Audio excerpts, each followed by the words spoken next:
Hello everyone, কি অবস্থা সবার? ফারহান টেক143 ইউটিউব চ্যানেল নতুন একটি ভিডিওতে আপনাকে স্বাগতম। আর সেই সাথে আপনারা দেখছেন আপনাদের ভালোবাসার চ্যানেল ফারহান টেক143 ইউটিউব চ্যানেল। গরিবের আত্মবিশ্বাসী কোম্পানি আইটেল বাংলাদেশের মার্কেটকে কাঁপাতে নিয়ে আসলো তাদের নতুন আর একটা ডিভাইস আইটেল P55 5G।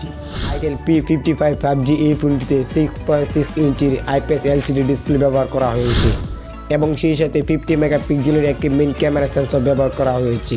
তাছাড়া আইটেল P55 5G এই ফোনটিতে চিপসেট হিসেবে ব্যবহার করা হয়েছে Mediatek Dimensith 6080 এবং সেই সাথে GPU হিসেবে ব্যবহার করা হয়েছে G57 MC2 এবং এই ফোনটিতে 5000 mAh ব্যাটারি ব্যবহার করা হয়েছে। আইটেল P55 5G এই ফোনটিতে আরও অনেক কিছু ভালো ফিচার অ্যাড করা হয়েছে।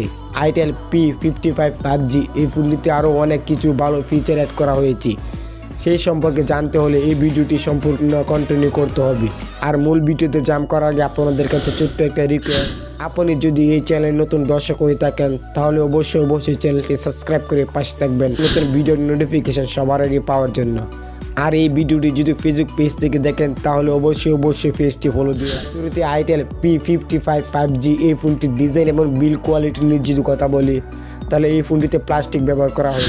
আইটেল P55 5G এই ফোনটির ব্যাক প্যানেলটিতে দুটো ক্যামেরা সেন্সর ব্যবহার করা হয়েছে, যার মেইন ক্যামেরা সেন্সর হলো 50 মেগাপিক্সেল এবং সাথে একটি AI। তাছাড়া এই ফোনটির ফ্রন্ট ক্যামেরায় 8 মেগাপিক্সেলের একটি সেলফি শুটার ব্যবহার করা হয়েছে। যদি এই ফোনটির পারফরম্যান্স সম্পর্কে বলি তাহলে এই ফোনটিতে OS মানে অপারেটিং সিস্টেম হিসেবে ব্যবহার করা হচ্ছে Android 30, যা মূলত আইটেলের নিজস্ব একটা OS এবং এই ফোনটিতে চিপসেট হিসেবে ব্যবহার করা হয়েছে Mediatek Dimensith 6080 এবং সেই সাথে CPU হিসেবে ব্যবহার করা হয়েছে Octa Core প্রসেসর এবং সেই সাথে CPU হিসেবে ব্যবহার করা হয়েছে G57 MC2।